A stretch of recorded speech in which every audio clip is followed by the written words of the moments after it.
buache wano nsa ana utida nkubem kwana kwatie video ni ye na mama odi kura ene Canada kumpura gwaja posi ye wem na muso me ministers makama se mama odi bang wa trouble for tin this to Facebook say menje odi ansa so buache ene abusua ka kum jaje ne kwakwanu na osro you see me pese me attack you bia but how mu dirty politics on me met me attack you one because unye cleaner don't come and attack it odi onini lemu who support you bia I don't have a problem asema me kan ma modin o be jam ma ho abetwero brofo tintintin we was a minister hey Ghana we was a minister tie I assume but tie tape no is he saying say oye bantima minister bi ama bantima hope you Ahenkan FM. Asem no so kan so logical. Asem no kan so logic ba. Man ta ba hono minister bi ama ho. Awaje ama ho. Ni ba tini kan ayamra sebedani a wajira de madesia wonom. Ewa Asen Central batu ampeso so. Emprempre dani abresa kro dom peso 2 franca. Ewo NPP amanyo ko ni di bo na 2024 ja wafu akosoro na fellow Ghanaians fu atoaba e di amantene ni abrepa ya wo ya ne campaign onimonyamfo Kennedy akompre kon Japan ya kuyanim ewo eye ensem foforo ensu emu eno eye amanyosem na momu ne de wo ekọ eye eyezu eyeza chiniye akatamanso amanyoko NDC wonum akate na wonum so ni abrepa de anu yensem bi de nam ne nyina ne se omso matete menam na metete se wazeho MPP amanyoko ne bo mo so bo se an voters registration a enugusu a ekoso no ene NDC fo obehu no mo de ka akosi eye kro bi so na afa yanko tradio yanko no mo sisam krofo de omo ekọ miaya ya hwe amedi ntwatwe no etimi akoso no na afa kura so ebu no mo yetimi ma musika ni ade achese ekokoso a enim se abato mu na jake echesika se enim se ntwatwe mususisi anu so da ni sika de amabinu mo achese anya asem ketoa ahyem se kuro no sanse matwere media dada ye sabre mu asika so menya akata free o na sansem ya ebibifo ede enwo sobo ne ho twantia gbo eye NDC amanyoko no ana mu chem se da bi omontra se enya hwan me mu nsem no enwu onso esense kontompo ye kana so o media mimfi me omonkanko ato no mabosa baba dane no kre na no nam so bi ama National Youth Organizer na chese emaburu don fam ni edema National Democratic Congress NDC amanyoko no eye owura eye George Opare Ado wano na kasa wo chem se sansama ni na mframa mu a yakokọ akwaso no NPP fo bi ni mo ekika no wa chese anya no kre eye atro kote na momu no ewiase dia sa na te ai omo ya no makotutu anoma no no mo sa de ababa chese aboa be ni ye modini wasi wonu ewura Opare Ado wonu krado so ohumfonyini a etwagu a MPP atotoro ni ani takugu danfo ni binimo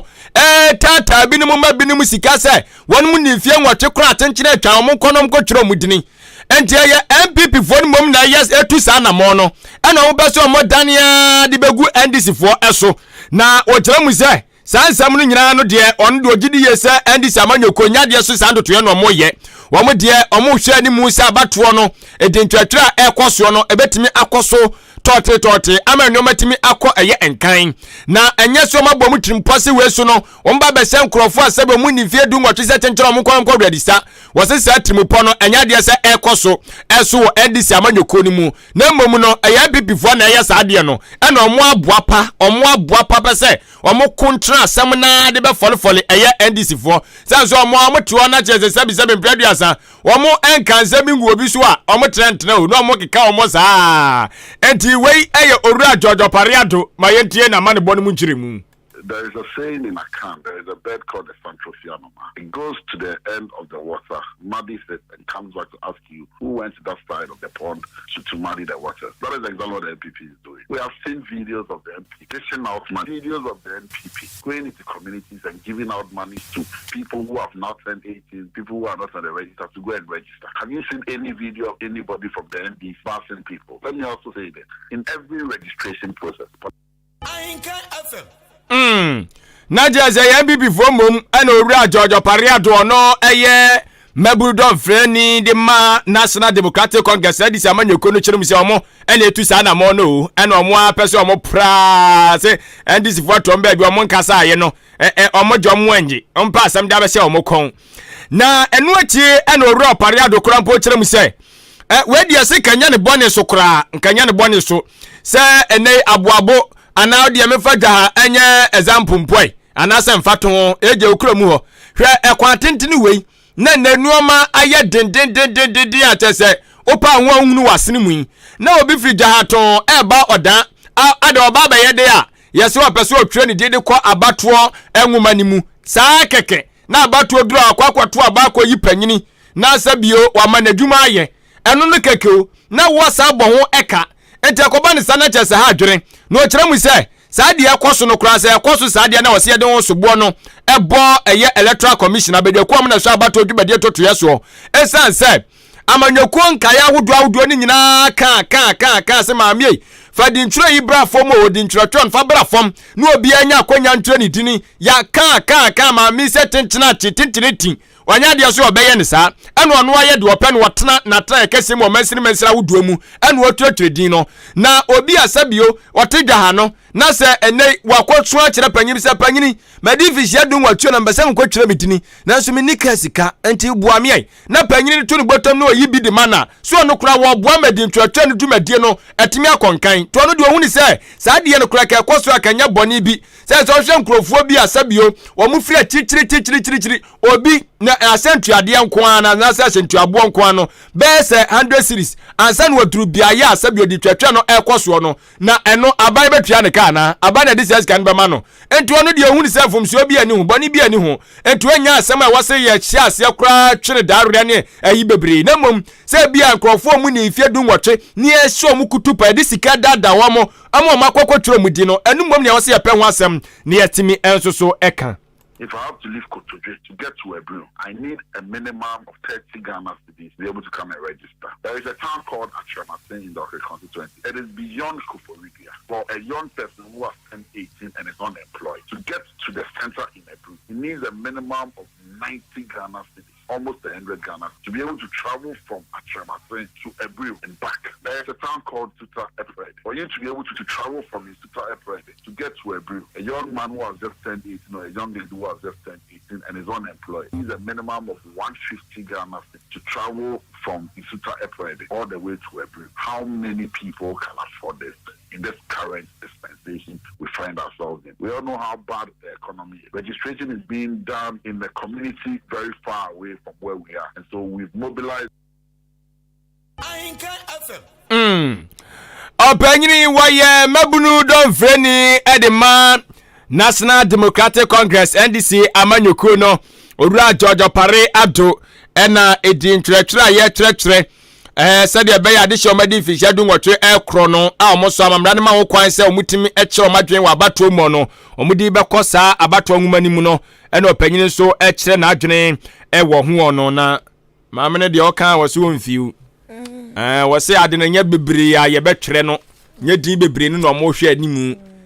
kakra bi kete wese kura na se sadu amadwi mu da ho fan na ombetimi akwakoto aba ne yanya panyini a ho ma asem a eye chance obesoa nipa bebre agbegum na afi obi to sai no na yi da bi okay ti ma me se ne de no ompe dudu orere da bi kete wese na se mpanfo kura sabi kafracho omufri ase ye to aba nyanne kura bi to aba sai no besi na bi nto aba sai no yes ti we anu de omkotu e camp e MPP for the omkotu so ye bi to say ye benifo omkotu ye o no kwa yes special special special mampanyiri ka ho mampanya be de kire asoafo na hye bedwafo MC fo ni DC fo yi mu special fo no kra bi to hey na mutim ko to abasa no bi to na ba ga tre ze me am division du ko twa afna beto me first time to na me se na boni be ne wum boni be afa de bra fo ma se chenchena nchi onfa ma tsoro ho to fa tra ho omo beko so mo beko na ba no o pedi aye na ade o bank kra ni Ghana card this is your Ghana card de bibia me ha ho adwen dabi ade na du baby ayaw ya kan wonti ase ye Ghana fo opa yenyi amanyokuo wo Ghana ha yi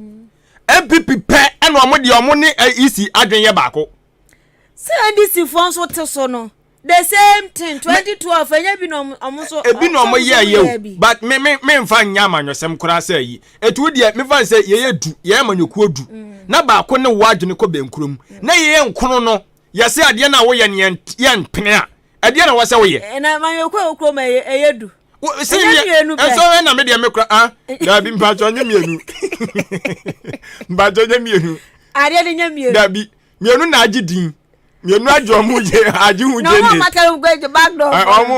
omo ye yifo o se ye bobo a supporters no wo yi omo sinje nye ye o de mo ni na musa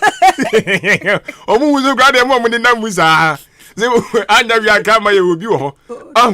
ana wo se chencha nche won ti ase sedien ade won ti ase a sede opare do kan wo bi fiti ba bi a wote ekọ office wonom no wo 250 Ghana cedis eno ye out nko awo anase nko ano eti in and out no 300 Ghana cedis na aboso mi utua neka Ghana ka voter side no isi abato pe na betim di ato Ghana ha asa abayempu ya to ana mo ye de mpekire obi na de be na adwuma ye keke sisi ya Ghana card na ye yi Ghana card na de koye dia fine eno na eyi a sin interchange okay sisi ya Ghana card na siri interchange be wo ha okay enti voter side no obi na de be na adwuma ye ti me bana sa o se chira o be mama adwuma mi sa me bo ho ka dia atwie kai abaya atu kure ehunu so me dia me party awe o ka e baka sisi o ka e so nyo man bapa na dia mo ye na yi fa de bra fam ne nyina nya kwa ne nya na me sa me boka 300 Ghana cedis no bi won po adwen onu oni ayi ni bi Ghana card onu oni passport ajira wo pe guarantors ti guarantor for so be fuka ni omuduru ho a chale kwam di mi ona ade mba yo no so akopɛ kakra enti wo be wie kwa na be 200 cedis wo sa abre yi mu adwuma be no wa pa ma no ana wo so watu kokoo buom na watu kokoo ni nyina wo Ghana na ye wo kokoo fu wo Ghana nya na ye wo kokoo fu aji aban we kra de se nya aban na wa sha isi we ni yo isi wo de me nya aban frim no ma ka se ye bo attack wa om de so mo ye ati isi ma bi jen meza won wa pamfo de mu ye eye se mo package we sia no so da mbenya ye betu we na ekwara ko be 50.1 ye nya 50.1 na ana mbehu se ni omo ma se ma ye nya 50.1 se e better to be abakran krofo be so mbeto mo nkronkro ye ni e fa mo ho mo nkronkro ye ya be ye dwakra ye se ento fa mo ho yo edu so me kwa akoto yate ye nkwa ha ebusia ye nkwa ya nim na se ne be kwa ya nim o ma ye ni dwansa na ya toa so pensioners no so ya papa nkokurafo ne mrewafo no so na say omudi kwada yo omosa market time mu ya press up ba ti anya sam keto edi mu nsem ba na kofata motos wono oton ka ho akwa ene ka akoma ka na akoma ya kwa ba hwinhwi ba ye engine ti se wo ka no ni engine nya bonse wo spark ya njeso V8 engines ene ne spare parts nyina wo bi Nissan engines ne spare parts ubenya bi wo Kofata Motors Sonata Toyota ni engines ne spare parts in fact ka bia Rolls Royce ne Lamborghini ayi ka ayi awaye hu de da ya wɔde ti US we ka glass nko twini Jonas se ɔno nko na wɔ Lamborghini enti sɛ wo nso wɔ bi wɔ krom ha open ho spare parts epe ho engine ubenya ewo kofa in fact ka bia ni hon mo ewo wiase yese ya ba wiase ni pa to a Kofata Motors any ni engines and spare parts enu ntia no ahye den so de ama me se eyaboso kan enkrampupu ni mantem wo na behunu Kofata Motors entrampotem ha enyen dabi foka na kokoto de papa brefie na agiragina kwanche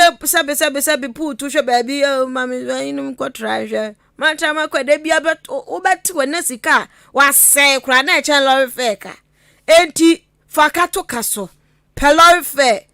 foka na Kofata Motors ho ewa boso kan na kwaje wo ka ho ne o mabra be fix wo ka na ka na nje so kama na twiche utwicha wa na wa beboa mesra wa ebia okra de pen bebre a fra wa mo ebia no masesa de openi nyina bia pa engine sonata engine 10 we de 20 ebi kra no mo de bebro ai omo wa botre so party fra 0302 689 689 0302 689 689 Rich Electricals one so eba no ceiling fan standing fan enketwa adantamu ne kese pa me che blade no fan na ne blade nketenkete de ne de ya adantamu de ne de wowa nyina wo mu ewo bi solar fan ye charge ansa unze fan bia ba ye charge eno no ye no ansa odi sie awiem unplug unya ne hwe fasi awiem ewia no boswa unya spark ya bo se bo papa ni nyina wo mutunton bi afa eba ne light ne ho nyoma nso a chandelier light wonum ewo bi colors chese bibia all types colors ni nyina pop light wo bi corner light ring light wall light solar de ene de nya solar switch ne so all types wires plugs sockets ene de keka hu nyina wonum ewo bi conduct box ena afen so no can say LED bulbs ne wiring pipes ne de keka hu nyina extension boards ni nyina wonum ewo bi ewo ho enti mesra wo pe light ho anyoma kade wa si dan wie wires na wo de ko wayem no check say every Rich Electricals wan kwa kotokoto be kuma de ebia nkwa ochina nko oja ba be tomu ba be hwere no ma asa wadwa pade media me se light de misuo ni papa electricity ekikimi wo kiki wa wono wonfa ho se wo na osori ahomache bompae eno anso wo kiki ko ku a bonso anwe wo se o shele wo she na wo afi wo senda hoi e ba ne se be ha pa wo be ko fire service for be see ena cables ni bi na ye se mesraw unso a we for my waje contract waje disika befu enkonko toto nkogiragira kwanche nkototo wayesi kotobeku mabia nkokun kofo meso waya estimate agisika kwa Rich Electrical so na kwaje wayesi papa ko waya dan ni muma ni pakro no wonam nche no ochenanko wakosi dan yesi edan na kunu eban sa yesi de na nso ahintidua no beba no onio enti papa electrician ye wanhwa na wo na obedue eti uji sika estimate na nante majestically Rich Electricals na kwato wires papa light ho nyoma papa dankwa akokun ebia odi ande ba ku bi na gya wo ko de ko ya waye mwere ne bia pe light bi ni ade de oba fix ama wo ewo ho dada enu nti uto ya na oya odi wachi akwa fix ama ofiri onje utaku sempo pondu onje ohwe enu nti me so ma kira kwan ewo dan estate wo mo ben wo green pharmacy enu me se wutwa ma bon se a Rich Electricals na so nkoko kire sampa omoton light ho ne omampa bibia ni afre 0591 651 688 0591 651 688 and 0241 666 508 0241 666 508. Na yadeɛ baako a ya papa hwese sabi kafra cho yadeɛ nti wafo akwa wontimi nkobi na wanom so bakra so a aja sɛ aduane no wɔkɔpa deɛ ɔnom pɛ no ɔmbɛte ama wɔ ya o enti wo deɛ mɛ ha ho bebre yadeɛ yi nyankopɔ ada Roma wɔde Jubilee Hospital de aba abɛpie mo kotoko ne mpatamu a wɔnom bɛhyɛ aboa amo asɔre afiri wɔ yadeɛ mpa no so ama nneɛma timi akɔnkan enso de ama wɔ wo san so bɛtie sikinkem ama sɛbi atamfo nyina ni awu wo deɛ mensuro na Jubilee Hospital sɛ menka nkyɛ sɛ nei sɛ umpom na dodo wa fitutiri bɛpem wɔ naase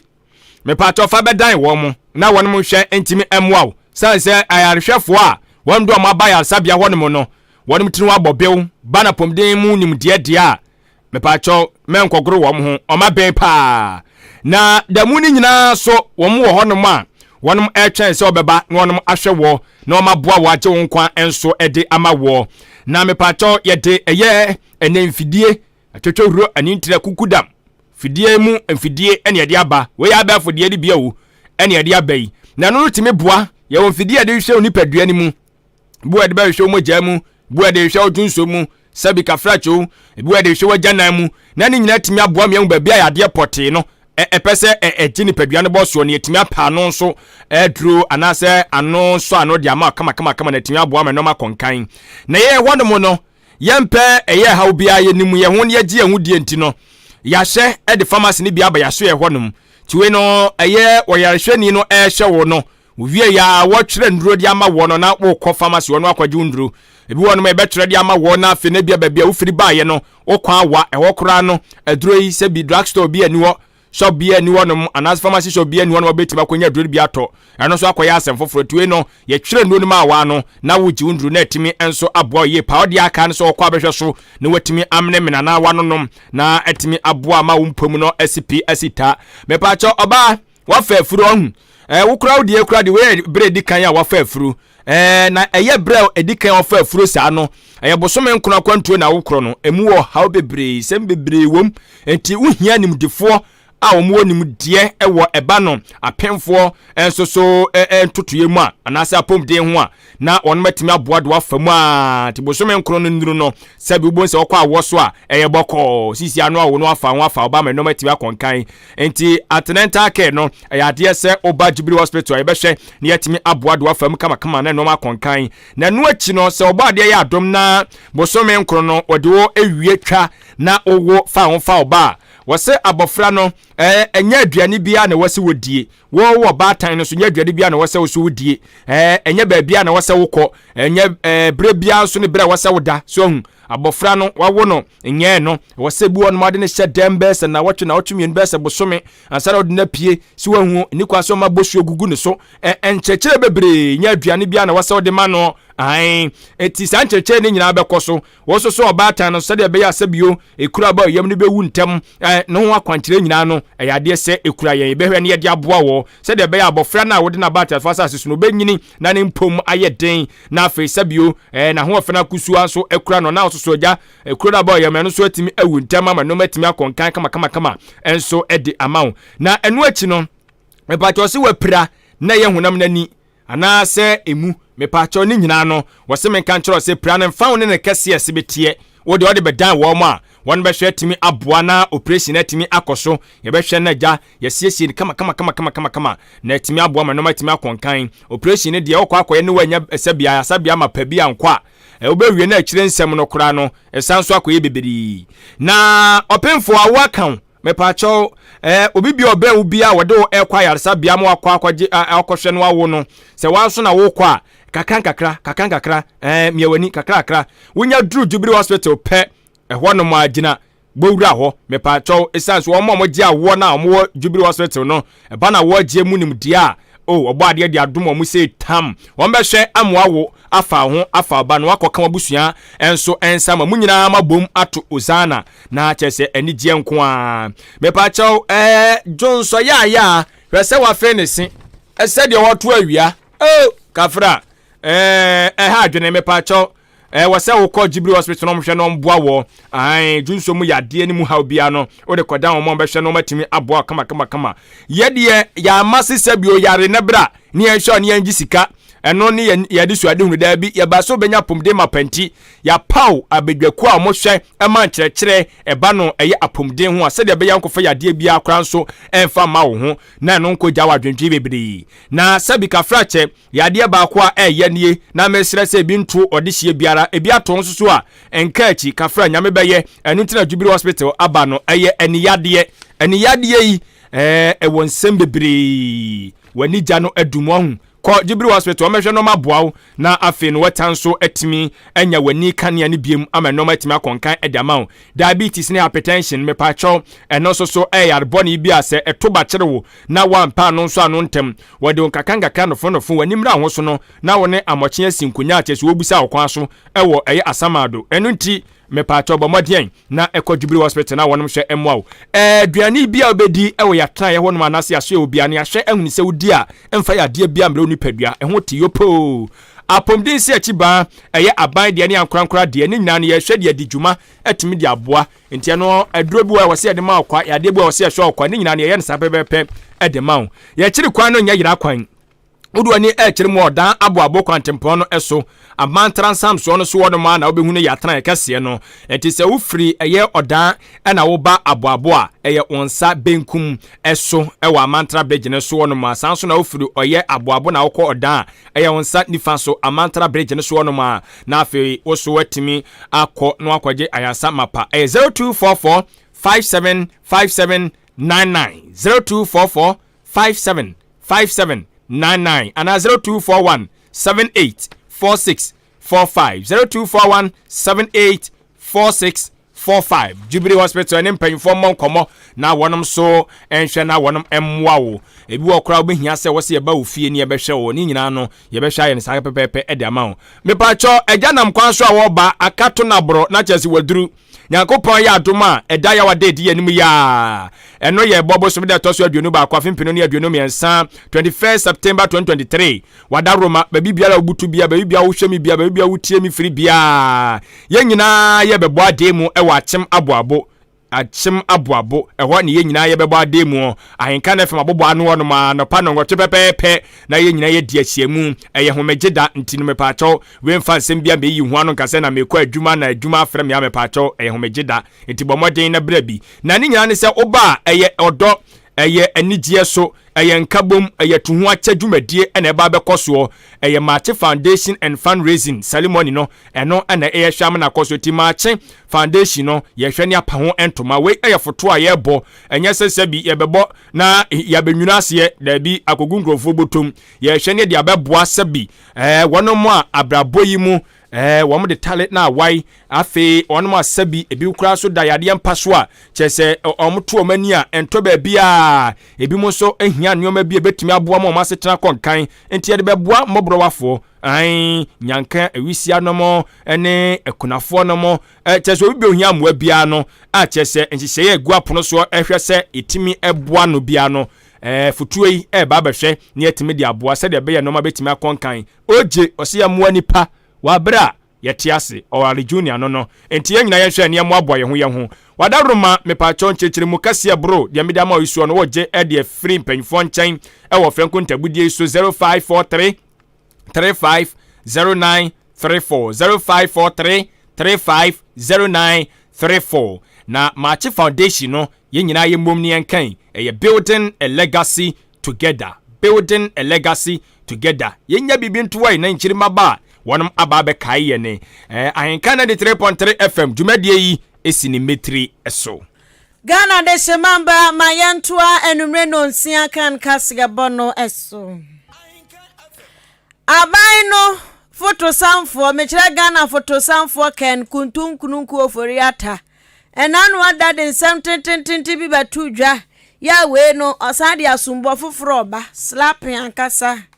we dia ye bow na se wanum adura immune system ne ya stronger out of form unsori biem sansa asumbo we dia ni soso tinkofo bi ahase so de omu immune system no omu enyi ntia week to omu nya immune system bi anfa nyina sa so troi enu ntia jasese e kasa omu kasa na so tro no debt exchange program amiri bi ba ya Ahenkan na empanifo edi omu coupon yesu coupon ne anyem pa so buwaye mane nwo coupon na yese na empanifo ni nam chichi ti sa debt exchange program ya tete nkofo sika so Ahenkan ba no ba amiri bi atwam na yese foforo assign ba enu nti onimonyamfo kan oforiata ka kire nkofo bi so omumra na package foforo wo ho na obodinsa ESLA for ne Dachin Trust for bondholders energy package kwade amount ani omoten se debt exchange program foforo ba ya package ka ho de anya wo makoma humidie mu so agya omati omukuo pensioner bondholders enso de aba betu dwa na wo mo pani oda wo manimu oka wo mo ho kasade ma wo abribia don ne brebia mu ho Dr. Edu Anane entry en wo se hwe sa debt exchange program foforo na ejeje ba no omo ka edi a kira so ya wo mo na hwesika sam so munim no mo de omo mrantesam eba wo mo so a ene no mo so bete wo mo kakanka Dr. Edu Anane entry alto ne sam so en wo chem so mo pensioners nka ho o sa debt exchange program no a ejeje ba foforo no omo ka ma ban na tene ho asese sa ban no na hyehye ne mra na sare wura fi a eni omo ka wo mo atiom so biem se pensioners for enka ho ewo krom ha enu nti so mo watrimu po bi se debt exchange program ni bi ba pensioners for so dia eni omo ka tete atempon so mo wura fi omo nko nkratem kohwe se bondholders na ye bobom din no pensioners nka ho ne kura mo editu dwa ya no wo ba mane kirem se emprempre ya ka sei emi se debt exchange program no ankasa no aso ya won le hwesi kasam so no omo ankasa no mde omhye ya ban so omo ntiase enu nti so omo ntiase de na ne enche bia pensioner bondholders baba bontia friends and jrofo nhia mu chenchire ntia ankasa no ma kire mumu sani ade ne sitie sani ba ya daachi bi wa start ya wo bubo daachi bondholders ebubo ESLA fuodi no wanfa bondholders nso amba wura mu anfa nkoka pensioners esan se du pensioners so de a omo ntiase ba ko se government its own bonds, all been part of the exchange program since the inception. If I look at the document that I'm saying, even the name category B bond holder should not have come into this document at all, because you can't target any pensioner. No pensioner bond holder can ever be targeted, because we have been exempted totally. We don't have anything to do with this exchange at all. If we are talking about exchange, you don't even have to mention our names. We are not part of it. Court government understand some of the things that they put up. If you want to bring pensioners inside, then you first must remove the exemption before you say, well, you are no longer exempted, and so now optionally you can come in. But if the person is already exempted, you can't give the person any option to come to the table. So that name, the category B holders that has been put into the as will be a show about mema skabi one share bono so mema that say mema ska edru happen wa tinani ayira te say ayi ajamu a wote nkura wa tinani ayira njagire wa wo sa ebansa makwa ye nipa boni ni obi a show bo na da ne duro no aye ne ho sam style ajire wa na sa ananu ka say sana ba na kwakwaye ti so man ka ba no a anhwie nsu onyu engu kanofori ataso omutia na ye dia ba for ntia ne omo ahase ka monka na anu asem no yenka hu o samate yenka hu o pensioner bondholders for penny ya wotua kuo ya no papa nkokora ne mere wa omakoma humidie ma ben do so wo motete wo omudwonkukura yo mianso no mude nam so convener Dr. Edu Anane entry ena Ahenkan. Was if you are not part at all. At all. Just at all.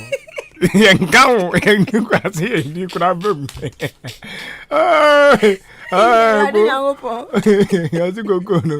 Cocono. Young Kayanim. I was your vote. The other you grad your brother Yasu. And James said, "This is the amount of Jeremy the bar." Na your call Facebook or and your for honor the other brand. I mean, back when I on my boy, I don't know way. Also, can I meet you? Hey, on my boy, you go with you. Confession. Obolo Crada. I'm down here. Yes, my major said, "You never bad." Yaba Hano. From Brian. Nana Poku, Edusi Poku, Nana Edusi Poku. And no adding a comment yaba. And was say, one more Cassano, and an easy, and an easy, and a easy, and a easy, the omunim says Omubelu Suntia. More Cassan and a easy, and on fat number for electric and was woman much of it on one Casomunim Sombelu Sunti, a good yanim nura, and I'm more. And this is funny, yeah, Pimacutie. Yes, munim se mubelu su dada amashada yedede na de we abato ade ye kwoto aba ye ko trading ye se kwoto aba oh da bi se I was say no na be boa ma de ato aba yi ai obitimi ubetimi aso obinsa ade na kwotwere udidin ne adan do 2024 be 20 obeto atia mfa se na ade ne koye me ni pode me so me sama ko twere mi din yes obi true one no ya assembly member me to abetia no yes obi true kwhwen kwan kwhwen wo bi asem na da unya de ya enfie du nwatwemaduru na me am se menye na se me nkoye na makoye na matoatia e problem okay wadwuma nso mani a me nkoto ma se enti we nya abato no ye kwotwe din obi ba twere bi kura be duru on to bi okay ai nti ane de anya case enti nana Adusi Poku information minister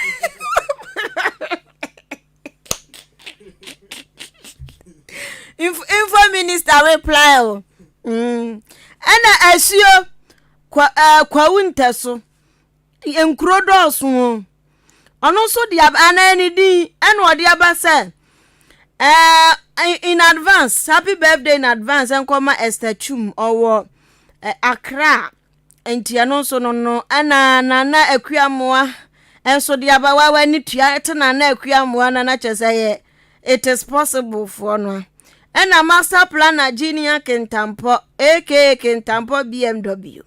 ono so wa to BMW ni na chese it is possible for ni bia on the echia Honorable Alexander Jan, MP for Kentampo South. And okay, during the meme the bet me occupy no. And oh dear, oh my boy, you never to us. Honum no nya isa. Sa. And the aya na